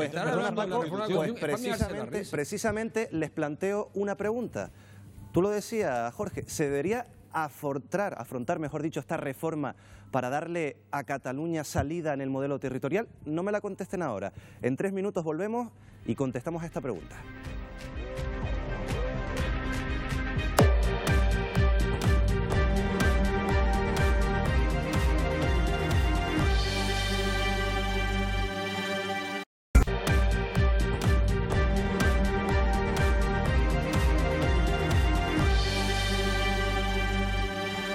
Volvemos al foco con una pregunta que habíamos dejado en el aire. ¿Reforma constitucional para solucionar el encaje territorial de Cataluña, Paco? El encaje territorial de Cataluña es una quimera, y es una quimera porque para que pueda producirse un encaje tiene que haber gente que quiera encajar. ¿Y qué sucede? Que quien gobierna en estos momentos en Cataluña no está buscando un encaje constitucional, lo que está buscando es salir fuera de la Constitución, crear un Estado diferente. Por lo tanto, no se puede reformar la Constitución para permitir que Cataluña se vaya. Eso no tendría ningún sentido, entre otras cosas porque no hay ninguna constitución del mundo, con excepción de una africana, que plantea la posibilidad de secesión. La posibilidad de secesión no está en ningún país del mundo, en ninguno. Esa es la clave. Entonces, ¿qué clase de encaje se puede hacer con Cataluña si una parte de los catalanes, los que hoy gobiernan, no quieren encaje? Laura, Podemos ha hablado de un sistema federal. Plurinacionalidad. Efectivamente. ¿Cómo encajaría esto en esa nueva constitución? Nosotros creemos, y no solo tenemos que hablar de quienes gobiernan Cataluña, sino tenemos que hablar de la gente que vive en Cataluña, de las personas, de las que quieren irse de España y de las que se quieren quedar. Es verdad que eso es lo típicamente que se ha olvidado. Solo hablamos de Puigdemont, de los independentistas, pero no nos acordamos de la gente y de los conflictos que allí se viven y que tienen los mismos problemas de vivienda, de sanidad y de montones de cosas que podemos tener en Canarias en el resto del Estado. Se ha hecho desde el Partido Popular, se ha dado la espalda completamente al problema territorial e incluso se ha agravado. Incluso Ciudadanos con las banderitas de España y olvidándose de los problemas lo han agravado. Sebastián. La plurinacionalidad y el diálogo es por donde hay que pasar. Y si no se quieren sentar los gobernantes de ahora, habrá que sentarse con la gente para que tengan cabida en la Constitución. Porque yo no lo entiendo. Sí. ¿Qué es la plurinacionalidad? Es que todos se sientan representados, que se reconozcan las especificidades de Canarias, las de Cataluña, las de Andalucía, las de País Vasco, las de todos lados. ¿Pero eso qué es? En términos jurídicos, ¿eso cómo se come? ¿Qué es la plurinacionalidad? Quiero decir, o sea, por ejemplo, en esa plurinacionalidad... España, si se sintiera representada en las instituciones, si se sintiera representada en la Constitución... Hombre, representadas están. Han tenido 50 votaciones desde que empezó la democracia. Participan del Congreso de los Diputados, participan del Senado, tienen jueces en el Tribunal Supremo. ¿Qué es estar representado en las instituciones? Nosotros también tenemos, todas esas gentes hemos tenido las instituciones y cómo ha sido maltratada Canarias en los últimos 20 años. Sí, pero, ¿cuántas ayudas y cuántos Pero eso no quiere decir que no se sienta representado. Quiere la soberanía como Estado. Cataluña quiere ser un Estado soberano. Pero ustedes le han preguntado a Cataluña, porque realmente no los han dejado hacer un referéndum. Yo no le hay una declaración de independencia del Parlamento, hay una voluntad política de los partidos políticos que son socios de Podemos en Cataluña, y yo lo que te digo es, mira, en este país está llegando la hora. Ustedes entraron en política diciendo que la democracia liberal estaba enferma, y eso es razonable. Es verdad, yo considero que la democracia es mejorable, ¿vale? Pero hay que ser ya, hay que mojarse. No se puede gritar "Viva Cataluña libre" en Lérida y gritar "Vamos a un Estado federal en Madrid". No, los Estados federales están formados por Estados soberanos. Si hace 5 años le hubieran preguntado a los catalanes y a las catalanas, hubieran dicho que no a irse de España. Pero ¿qué ha hecho el Partido Popular? Darle la España. Pero no llores por la leche de Vamos a escuchar a Sebastián, Partido Popular, venga. Hace 5 años, estamos ahora. Ahora Cataluña quiere ser un Estado soberano y eso no puede Sebastián, ser. contestas, venga. Vamos a ver, el Partido Popular ha defendido un modelo que es el modelo constitucional. El Partido Popular ha estado en contra de todos aquellos modelos que es eso, irse de España. Y eso es lo que ha pasado, eso es lo que quiere Cataluña, eso es lo que quiere el País Vasco, o el Plan Ibarretxe. Ya no se acuerdan lo que pasó con el Plan Ibarretxe. Y esto pasa así. Por eso yo digo, ahora es necesario empezar un debate con todos los problemas que tenemos sociales. Vamos a solucionar los problemas sociales que hay en Cataluña, pero sus dirigentes no se ocupan de eso. Sus dirigentes lo único que se ocupan es de pedir la independencia. Les importa un pito la sanidad, les importa un pito la vivienda. Pero si lo hemos visto hasta la propia alcaldesa de Barcelona liderando el movimiento antidesahucio, y ella pues de eso poco ha hecho. Y eso es lo que ha pasado. Ahora, culpar al Partido Popular de lo que ocurre en Cataluña por defender el modelo que está recogido en nuestra Constitución, reformen la Constitución. Teresa, con nosotros que no cuenten. ¿Compartes esa postura? La pregunta era si la Constitución se va a modificar para darle respuesta a Cataluña, y mi respuesta fue clara de la primera intervención. El Partido Socialista no va a hacer una modificación de la Constitución, a promover modificaciones ni apoyar solo para resolver un problema territorial, para 4 elementos que ya los puse sobre la mesa. Yo creo que eso sería un fraude al conjunto de los españoles. Bueno, pero eso dice la Pedro Sánchez. Independientemente de que sea una de ti me lo creo, Teresa, de ti me lo creo que tú defiendas eso. Del presidente del gobierno de España no creo que defienda ese modelo que tú estás defendiendo. Laura, estamos encantados de salir con la bandera de España, no tenemos ningún problema. También con la europea y con la canaria. No tenemos ningún problema ni tenemos ningún complejo por sacar una bandera de España. Yo tengo problema en que la saque, tengo problema en que ustedes sí tienen un problema España, grave, pero no toda la gente de España. Ustedes son los que se van a negociar los presupuestos generales del Estado mandados por el Partido Socialista con los que quieren romper España a la cárcel. Y esos son Podemos. Y ustedes van con un discurso en Cataluña y con otro discurso en Madrid. Mira, no, es un auténtico disparate reformar una constitución para contentar a unos señores que son unos golpistas. Y hay que decirlo claro, son unos golpistas. Laura, y están rápido y también con Teresa, que me ha pedido la palabra. Venga, contestando a Mariano. Lo que me parece mentira es que siempre hablemos de lo mismo. Parece que Ciudadanos y el Partido Popular solo se contentan con tener los votos que van saliendo del problema catalán y después los votos que representan al resto de la gente que puede sentirse o no representada en esta Constitución y en los problemas y en las necesidades que tiene. Ustedes no quieren hablar de los problemas y necesidades de la gente, solo quieren hablar de Cataluña y generar odio y división en España. Y en Cataluña se ha hablado mucho del 3% de convergencia. Y de eso es lo que se ha hablado en Cataluña, pero no se ha hablado de sanidad ni de educación. Y de los turistas que han perdido durante todo ese proceso. Y siguen eso es lo que ustedes no hablan. Y ustedes van a negociar con golpistas a la cárcel. Y eso es lo que van a hacer. Teresa, venga, que me pediste el turno de palabra. Plantea Mariano de que el Partido Socialista manda a negociar a Podemos a la su cárcel. Vicepresidente económico. Yo creo que el gobierno ha sido claro y lo ha dicho, que no ha mandado a nadie, que los presupuestos los negocia el propio gobierno. Y si ustedes están... El gobierno de Sánchez está donde está por negociar con los que quieren romper en España. Así de claro, y ustedes lo saben. El gobierno de Sánchez y ustedes lo saben, y tienen un problemón ahora. Y cierra, Teresa, venga, vamos a dejar cerrar a Teresa. Y la economía cerramos, de todos Teresa. Los ciudadanos de España. Venga, Teresa, brevemente. Mariano, perdona, Mariano. Tienen un problemón. Cerramos, Teresa, rápido, venga. El problemón lo tiene Ciudadanos. ¿Por qué? Porque ha actuado hemos dicho desde el primer momento que lo que necesitaba España eran unas elecciones, darle el voto a los españoles. Mariano, dejamos escuchar para seguir en el sillón durante muchísimo tiempo. ¿Les gusta mucho el avión? Lo sabemos. Hazme caso, Mariano.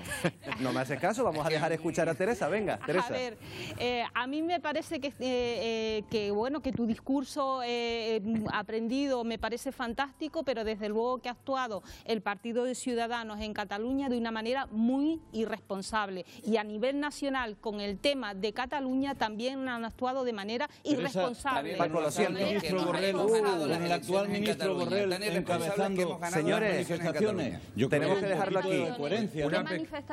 Tenemos que dejarlo aquí. Paco, Teresa, oigan, lo dejamos aquí, venga. Lo dejamos aquí, Mariano, venga. Lo dejamos aquí. Jorge, 3 segundos y cerramos. Antes hablamos de cómo se gobernaba la derecha con la ultraizquierda. ¿Se acuerdan? En Cataluña están cogobernando la derecha y la izquierda. Listo. Lo cerramos aquí. Agradecemos, Paco, agradecemos a los que nos dejan esta noche en el foco. Algunos prolongará su estancia esta noche hasta el final del programa.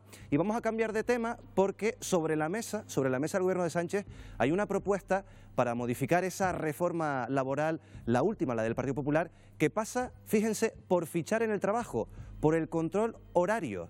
No solo en la administración pública, también en las empresas privadas, sobre todo, dicen, para responder ante el abuso de las horas extras no cobradas. Los sindicatos están a favor, mientras la patronal no lo ve tan claro.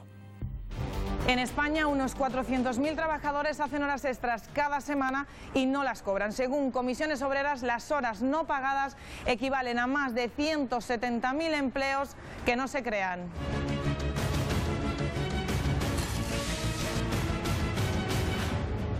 El Gobierno quiere poner límite a la situación y propone que los trabajadores tengan que fichar en su puesto de trabajo para registrar su entrada y salida. Los sindicatos ven con buenos ojos la medida y creen que serviría para controlar la contratación a tiempo parcial y el pago en B. Sin embargo, desde la COE alertan de que fichar aumentaría los costes empresariales y recuerdan que para impedir que se trabaje de más ya están los inspectores de trabajo. ¿Y ustedes qué opinan? ¿Fichar en el trabajo acabará con el abuso empresarial? Sí, creo que es una buena idea para acabar con el abuso laboral. Lo dudo muchísimo, porque el empresario mira para ellos, no mira para nadie más. No, porque el que ficha es el empresario puede decidir cuando tú fichas o no fichas. Una medida bastante oportuna y lo que hace falta es que se sigan tomando medidas en ese aspecto para controlar todavía mucho más. No lo creo porque no hay un seguimiento, ¿vale?, a esas empresas que realmente abusan de los trabajadores de esa manera. Yo creo que sí, porque hay contratos por ahí que dicen que lo contrata 4 horas y trabaja 7 o 8 y aquí los controla. Esa sería una forma buena de controlar que no se trabaje más de las horas necesarias. Pues esta es nuestra polémica en los focos opuestos de esta noche. ¿Esta propuesta, fichar control horario, solucionará el tema de los abusos con las horas extras no pagadas? ¿Perjudica o beneficia a los trabajadores? Chicha Rosarena. Hola, buenas noches, Miguel Ángel. Pues mira, yo soy de las personas que está a favor de fichar en las empresas. Y es más, te voy a decir un detalle, Miguel Ángel, soy partidaria de que fichen hasta los directivos. O sea, lo tengo muy claro, ¿no? Porque hay además una cosa que también pienso, bueno, que Paco ahora explicará su forma de ser o cómo ve este tema. Yo tengo muy claro un detalle. Tú no puedes... No tengo tiempo yo para explicar mi forma de ser aquí, ¿eh? No, bien. Bien. Te voy a decir una cosa, Paco.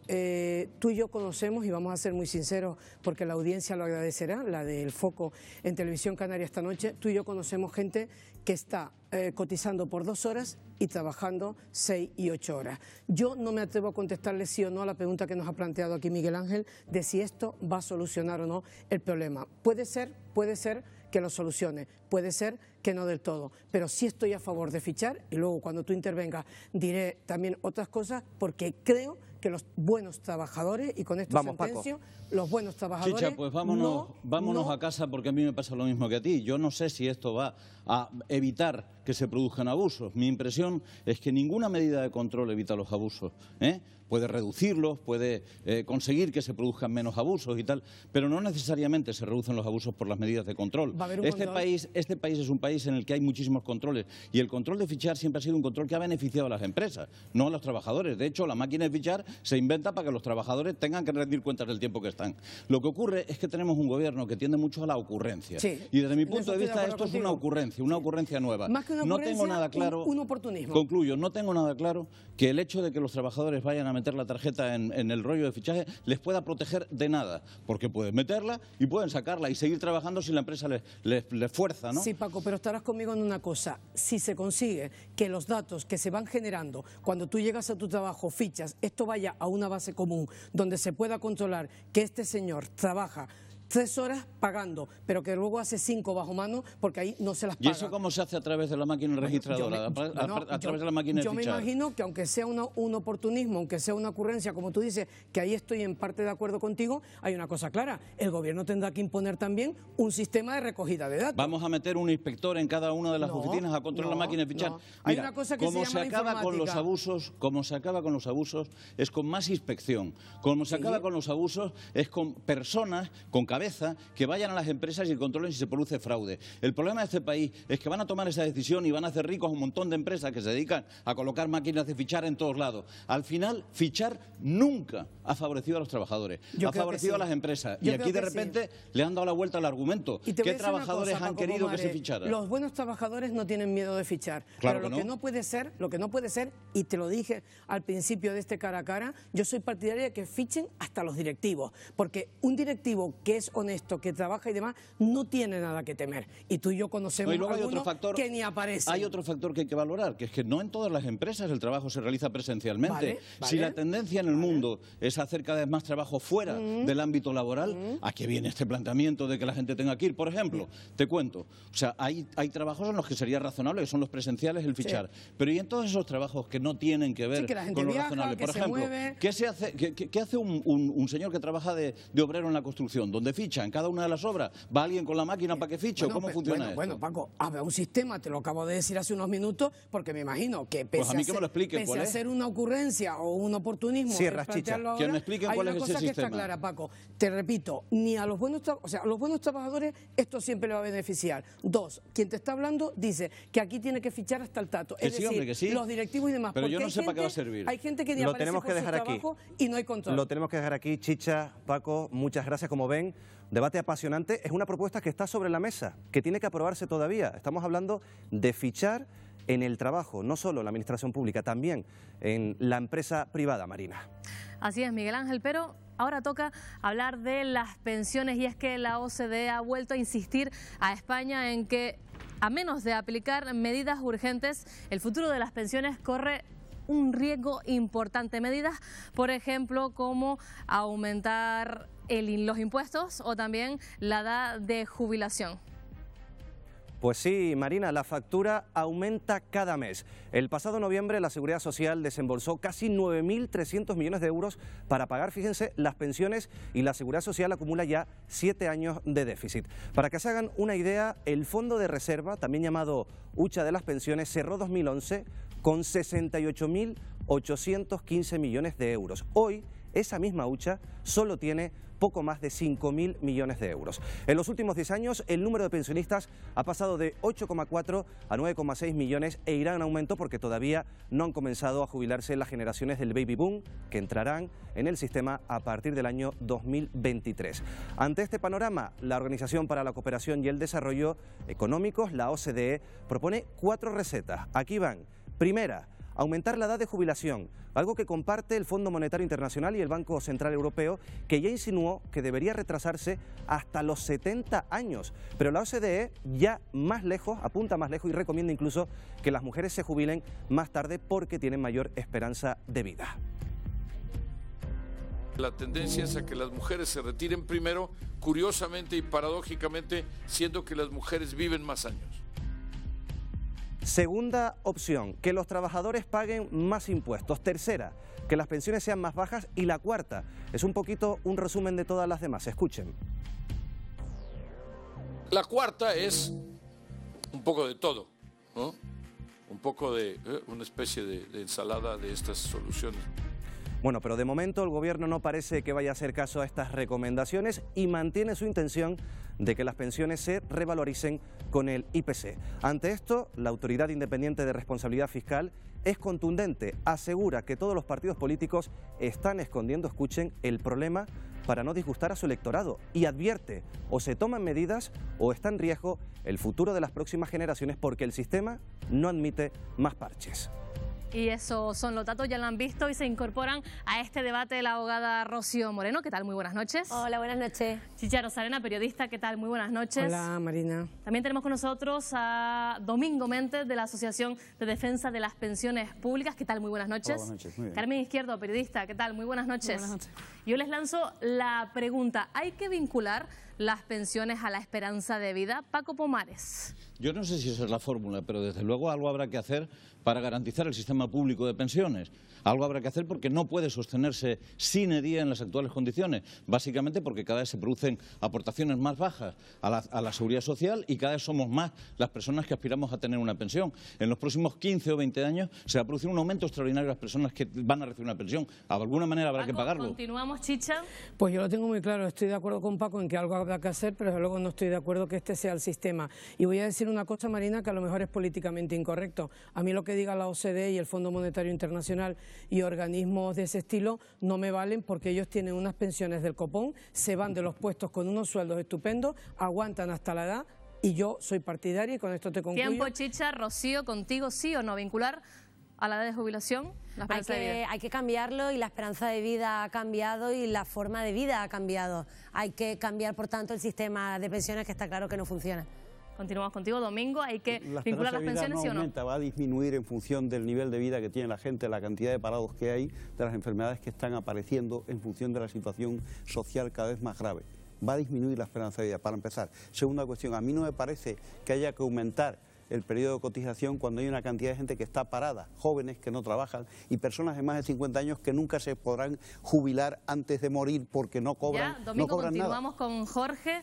¿Podremos tener ese argumento después, sí. Jorge? ¿Vincular las pensiones a la esperanza de vida? Claro, esto es muy fácil. Nos cobramos las pensiones cuando cumplamos 150 años y yo creo que arreglamos el problema de las pensiones sin problemas. No sé cómo no se nos había ocurrido antes.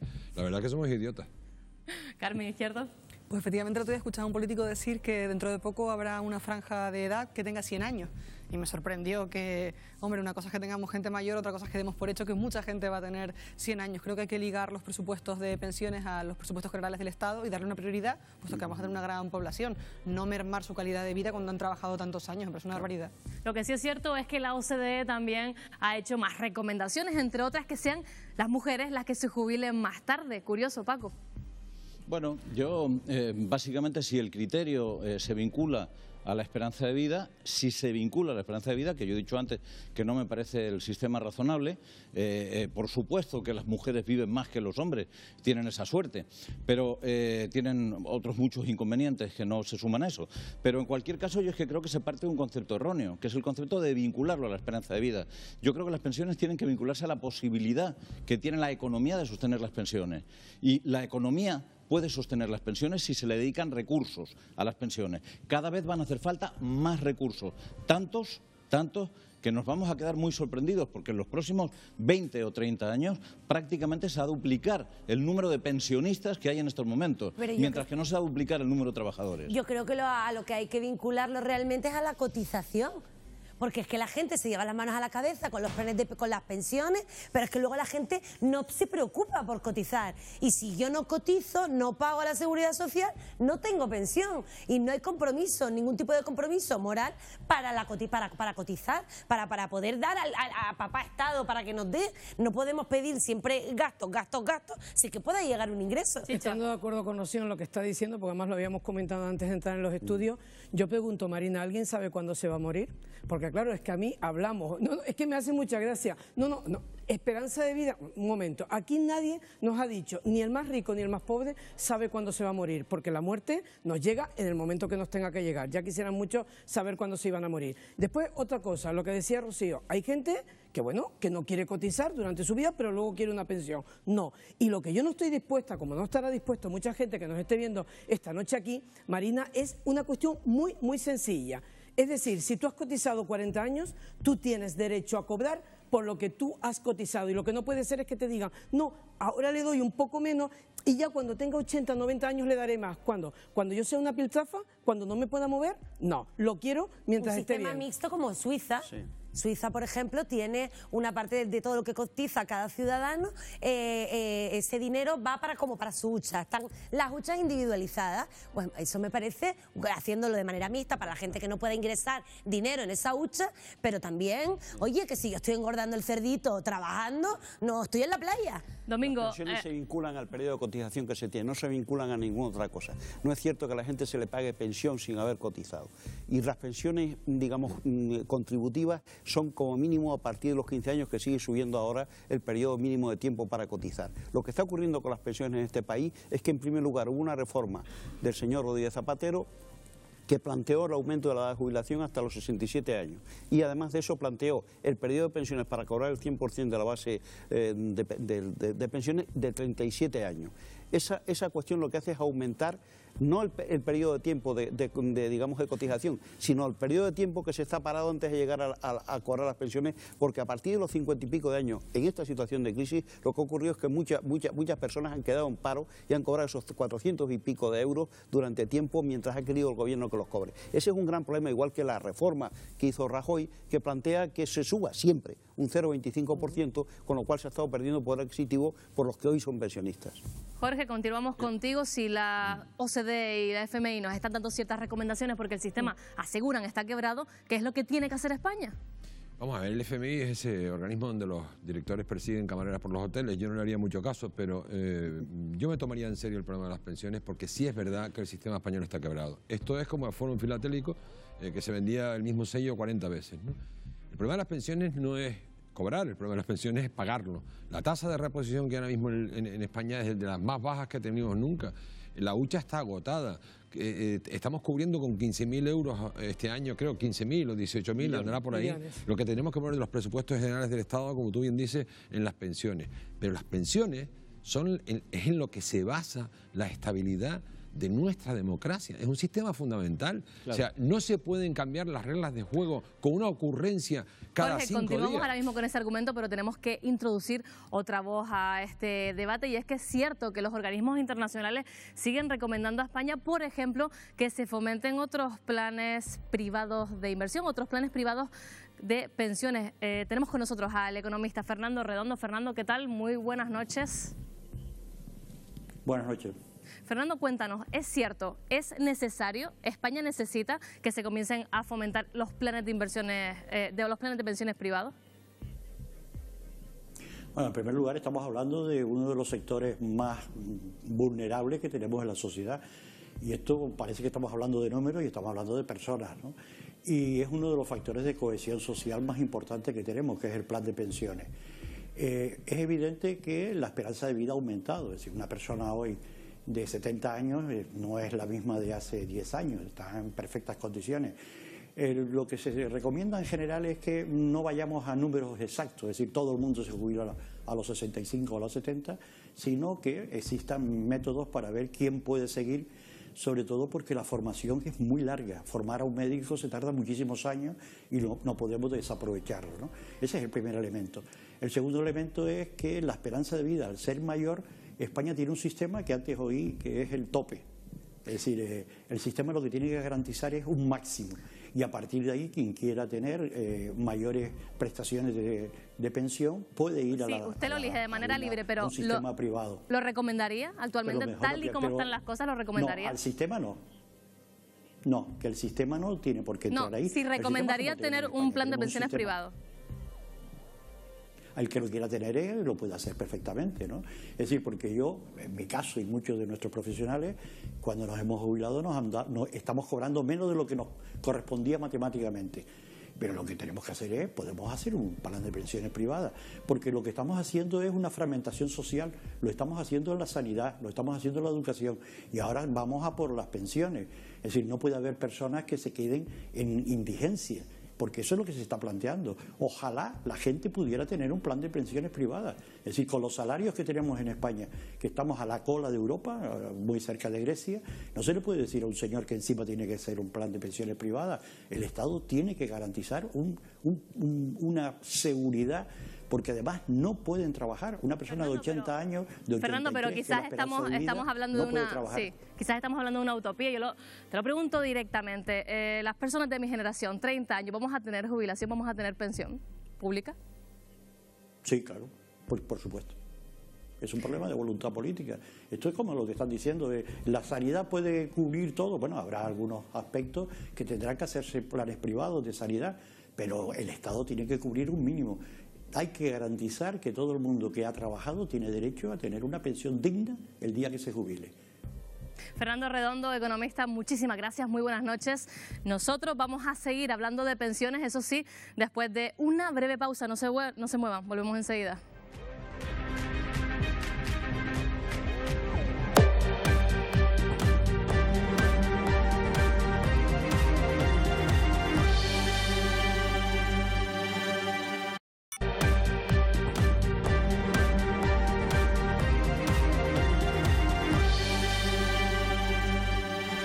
Continuamos en el foco y lo hacemos hablando de las pensiones y preguntándoles si creen ustedes que está el sistema quebrado y si hay que fomentar los planes de pensiones privados. Y se lo preguntamos a nuestra periodista Carmen Izquierdo. ¿Lo fomentamos? ¿Es necesario?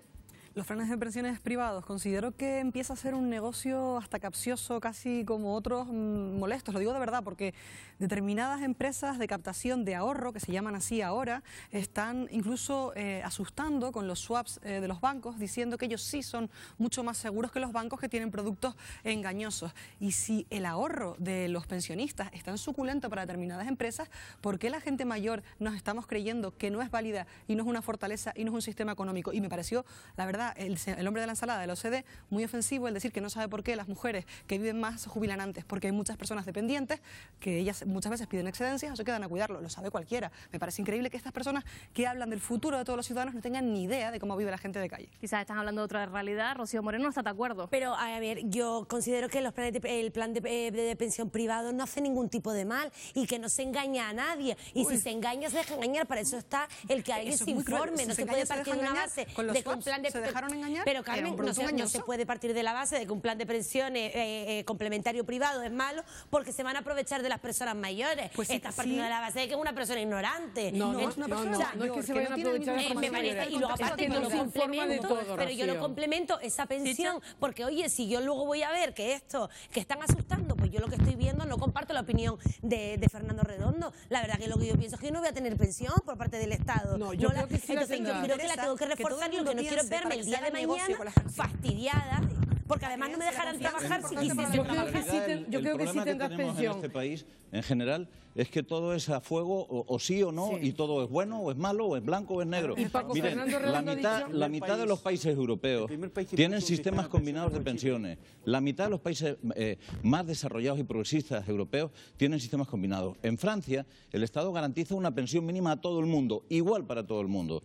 Y a la gente se le incentiva a tener planes de pensiones privados. Ese es el sistema francés, lo que pasa por ejemplo. Al hilo de lo que decía Rocío, hay una cosa muy clara. No es que le metan miedo a la gente ni nada. Lo que pasa cosa que no se informa, Marina, al 100%, porque los que hemos tenido planes de pensiones, cuando los vas a recuperar, te llevas una desagradable sorpresa, que es lo que se te quedan y luego en la declaración de la renta del año siguiente, lo que también se te quedan. Entonces hay que decirle a la gente la verdad. Yo dije al principio lo de que el señor de la OCDE, que lo estaban ahora también un poco poniendo en la picota, porque es verdad, y la Christine Lagarde, del Fondo Monetario Internacional, por cierto, Jorge, me hizo muchísimas gracias la matización que hiciste de que lo precedía un señor y otro que ahora está en la cárcel, claro, nos olvidamos de eso, ¿no? Sí, Chabrero, para que puedan hablar todos. Hay una cosa que está clara, Marina, y es que Fernando Redondo ha dicho dos cosas claves. Una, estamos hablando de personas, no de dinero. Y dos, la gente tiene derecho a tener una pensión si ha cotizado. Y eso lo ha dicho Fernando Redondo, que tiene una mente bastante clara. Jorge Bettencourt. Sí, ha dicho que es un tema de voluntad política, con lo cual lo veo negro. Mira, lo que no se puede hacer es cambiar las reglas de juego permanentemente a mitad del partido.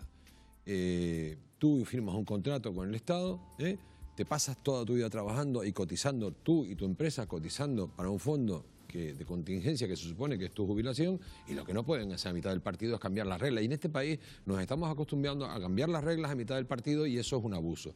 Yo digo que el sistema de pensiones está quebrado, digo que es impresentable que los partidos políticos de este país estén hablando de todo menos del Pacto de Toledo, que se tiene que reunir y tomar una decisión, con perdón, de una puñetera vez, para que dejemos de estar hablando de este tema. Jorge, terminando, sí, para cerrar con domingo, 15 de diciembre, manifestaciones, ¿verdad, Domingo, en todo el país? Pero además quiero decir una cosa sobre los planes de pensiones. Ahora se quiere imponer un plan privado de pensiones europeo.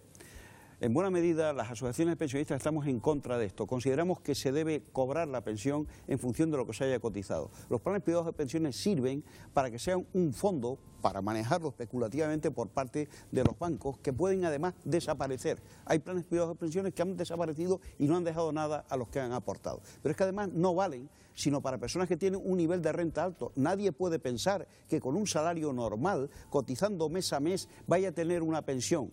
No puede pensarlo. Pero es que además el sistema público de pensiones es el que debe garantizar, primero, su propia sustentación por el procedimiento que tenga, y además de eso, que haya pensiones adecuadas. Domingo Méndez, ha quedado claro, chicos. No pagamos las Muchísimas gracias. Tenemos que ir terminando, Jorge, tenemos que ir terminando el debate, porque hay que continuar hablando de muchísimos otros temas. Muchísimas gracias a todos por haber venido esta noche al Foco, pero tenemos que hablar de más temas. Miguel Ángel. Pues sí, fíjate, te voy a dar un dato a ti, Marina, y también a los espectadores. Más de 70.000 millones de euros. Es la cifra que se jugó el año pasado en España solo en apuestas, Marina. Así es, Miguel Ángel, y el que cada vez son más los jóvenes los que acuden a este tipo de apuestas, incentivados por el dinero, por ganar dinero de forma fácil. Nosotros lo hemos comprobado de primera mano en las casas de apuestas deportivas.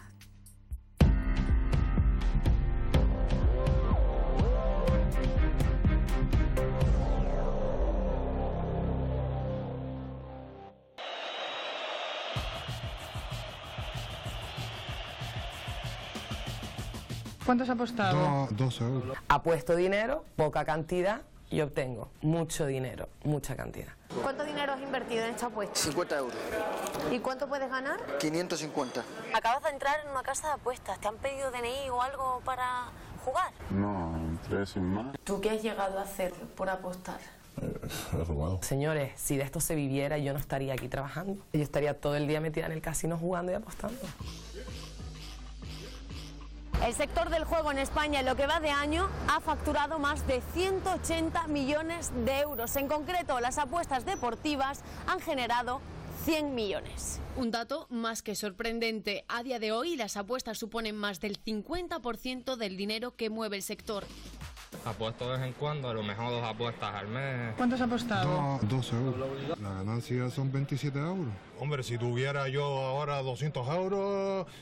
Si me los permitiera, los apostaría. El negocio se está incrementando. Evidentemente era una parte del negocio del juego, es una opción más que tenemos para entretenimiento de nuestros clientes y se está incorporando a nuestros locales. Público objetivo. Todos los mayores de edad que estén dispuestos a pasar un rato divertido y de entretenimiento. ¿Pero solo los mayores de edad tienen acceso al juego?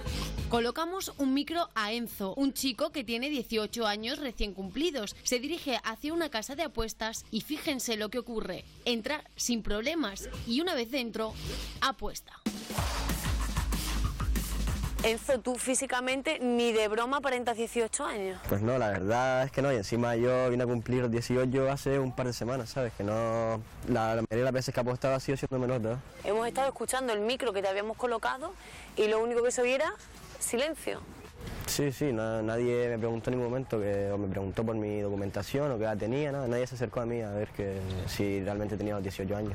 ¿Y eso es lo común? Cuando tú vas a un sitio como este, una casa de apuestas, ¿te han pedido alguna vez documentación o nunca? Me han pedido muy pocas veces, la verdad. 1 o 2 veces. Los demás ninguna me han puesto ningún problema. Hacemos otra prueba. En esta ocasión es un menor de edad el que intenta apostar. Esperamos en la puerta unos minutos y el menor sale con la apuesta en la mano. Acabas de entrar en una casa de apuestas. ¿Te han pedido DNI o algo para jugar? No, entré sin más y la chica ni se mudó. ¿Esta es la apuesta que has hecho? ¿Cuánto has apostado? 4 euros. ¿Y cuánto puedes ganar? 25 o 48. Es un método rápido de conseguir dinero. Pues hoy mismo te dicen los resultados. ¿Con qué edad empezaste a apostar? 15, 16. Esa edad más o menos. ¿Lo sueles hacer con tus amigos? Sí. O acá voy solo, según. ¿El juego engancha? Tú cada vez quieres sacar más dinero. Pero después cuando ya vas perdiendo y te quedas sin nada, quieres ir otra vez a ver si puedes recuperarlo y no. ¿Tú consideras que tienes una adicción al juego? Antes más, ya no tanto. El acceso de los menores de edad está totalmente prohibido. Si la inspección en algún momento determinado detecta que hay acceso de algún menor de edad, se actúa de manera contundente. Aunque esté prohibida esa entrada a menores de edad, sí que es cierto que hay lugares a los que ellos tienen acceso sin ningún tipo de problema y no le piden la documentación. Nosotros somos los principales responsables de que esto no ocurra. Ahora, inevitable es que ellos lo intenten y me temo que inevitable será que desafortunadamente y en algún caso aislado lo consigan. En Aragón, por ejemplo, están tratando de implementar que haya sanción también para el menor, en este caso sería para el tutor legal, porque no es justo que nosotros tengamos que cargar con la culpa de alguien que se te intenta colar y que en algún caso aislado lo pueda conseguir.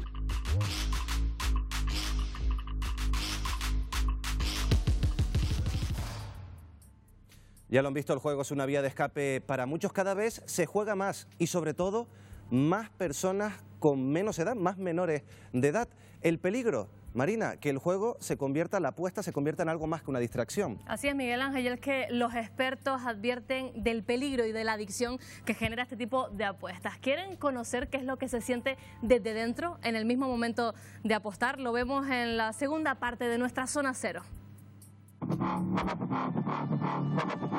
Según la Asociación de Empresas Operadoras de Apuestas en Canarias, el juego genera más de 4.000 empleos directos, un mercado que no para de crecer. Cada vez son más jóvenes los que eligen apostar.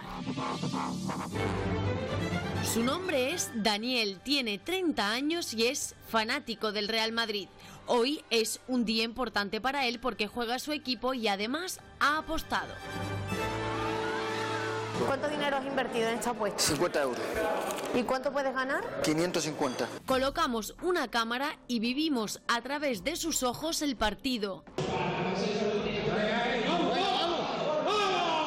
Pero, ¿qué está pasando realmente por su cabeza en estos momentos? Que a medida que el partido va avanzando, si voy ganando o en cuanto a mi apuesta, pues el nivel de ansiedad va aumentando, pero es una ansiedad de que esto acabe ya, porque quiero ganar y hay una comprobación al móvil incluso para ver cómo va la apuesta, cuánto puedo ganar si gano. Acabamos de ver la primera parte del partido. ¿Cómo estás en este momento? Porque tú has apostado bastante dinero. Sí, tenso, pues cada vez que se hace este tipo de apuestas, pues estás con la tensión del partido y más cuando ves que el equipo contrario está atacando, pues peor se pasa todavía. Pero te he visto con el teléfono móvil. Que cuando apuestas a más partidos, uno lo ve en vivo y los demás lo consigues por las páginas de internet. Entonces, ¿tú estás ahora mismo a cuántas bandas? A 3 bandas. Es el momento de acomodarse en la silla. Comienza la segunda parte. Tampoco pasa acá amarilla a esta altura del partido. A lo largo de un partido pueden haber muchos cambios. Entonces, lo que puede pasar es, si voy perdiendo, empiezo a frustrarme, me pongo de mal humor, de pronto se dé un giro el partido y a lo mejor mi equipo vuelva a ponerse por delante, bueno, la subida es espectacular. Lo viven a un nivel mucho más intenso que una persona que simplemente está viendo un partido pues porque está siguiendo a su equipo. ¿Cómo ha ido el partido? El partido bastante bien, muy contento porque el Madrid ha ganado, no tan contento porque mi apuesta la perdí con otros equipos, pues no siempre se puede ganar. Lo que les digo, señores, si de esto se viviera, yo no estaría aquí trabajando. Si esto se viviera, yo estaría todo el día metida en el casino jugando y apostando. El presente y el futuro de las apuestas deportivas está en Internet y lo tiene al alcance de su mano en el móvil. Igual que usted se puede descargar una aplicación para apostar, su hijo también lo podría hacer.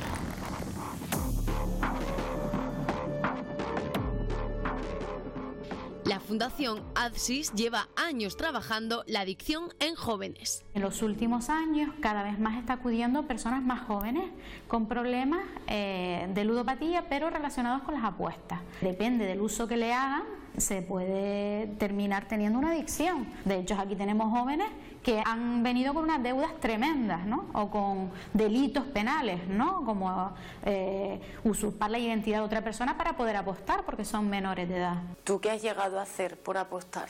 Todo lo que podía que estaba a mi mano, pues he robado. ¿Mentiste también? Sí, claro, te haces un gran mentiroso y es que solo dices mentiras, te buscas cualquier cosa porque claro, tienes tu pareja, tienes tu familia y tú tienes que combatir como para que ellos no te descubran. ¿Tú cuánto dinero has llegado a perder? Sacando balance yo creo que más de 50.000 euros.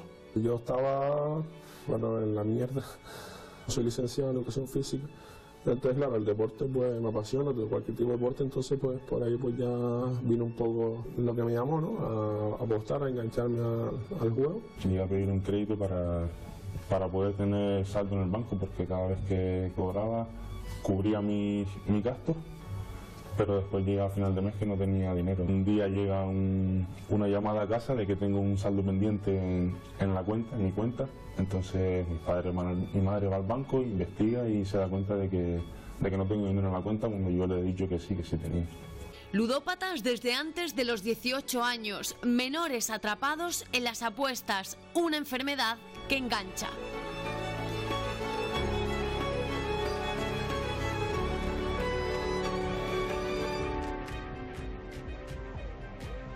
Me imagino que ustedes también lo habrán notado. Estas casas de apuestas proliferan por todos los barrios de Canarias, pero sobre todo, Miguel Ángel, por los barrios más vulnerables. Incluso hay algunos ayuntamientos en las islas que ya están legislando para separar con un mínimo de distancia estas casas y estas locales de apuestas de los centros escolares. Por ejemplo, en Santa Cruz de Tenerife se quiere legislar para que no estén más cerca de los 300 metros, para que estén más lejos de esos 300 metros, Marina. Nosotros acabamos aquí esta noche, pero continuaremos como cada miércoles aquí en la Televisión Canaria con muchísimos más temas de actualidad, de política, de economía, de sociedad en el foco. Hasta el próximo miércoles. Buenas noches.